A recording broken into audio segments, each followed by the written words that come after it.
Most of the time, we use the Pythagorean system. Any scale, melody, or passage with one line of music will sound cleaner with large whole steps, narrow half steps, large major thirds, narrow minor thirds, and high seventh or leading tones. When we play double stops, we have to use just intonation. You will find that these two systems are not compatible, and sometimes you must make choices and compromises. Here is one example.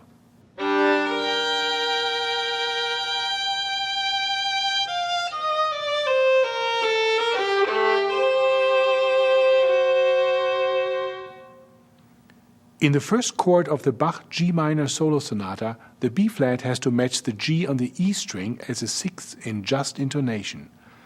In the following scale, the same B flat needs to be played much lower in the Pythagorean system, otherwise it will sound much too high. Listen to it and then try it out.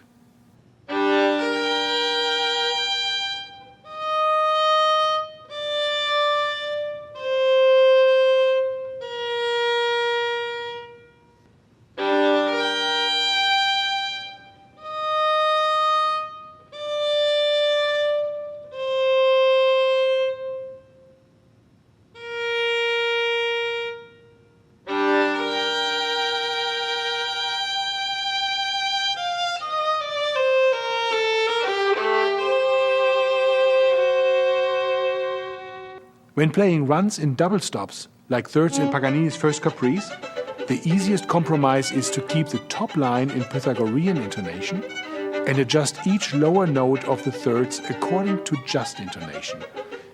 This way each double stop is in tune, but you don't lose the sense of direction and expression of the scale.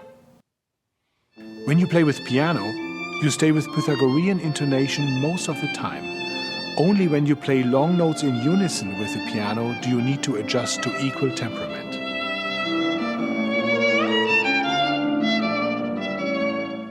The most difficult art form for intonation on stringed instruments is the string quartet.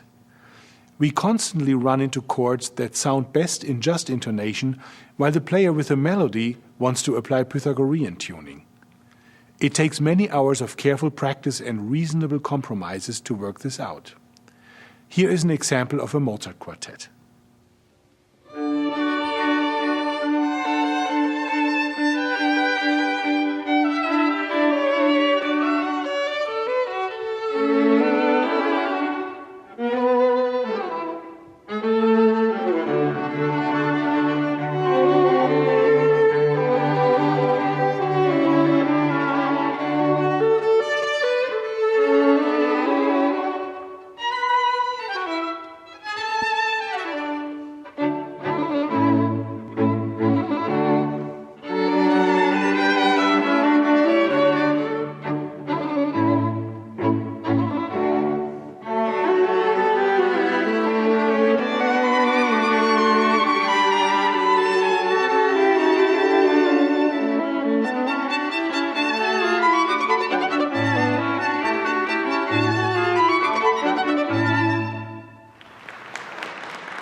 As a soloist with orchestra, you also stay with Pythagorean intonation.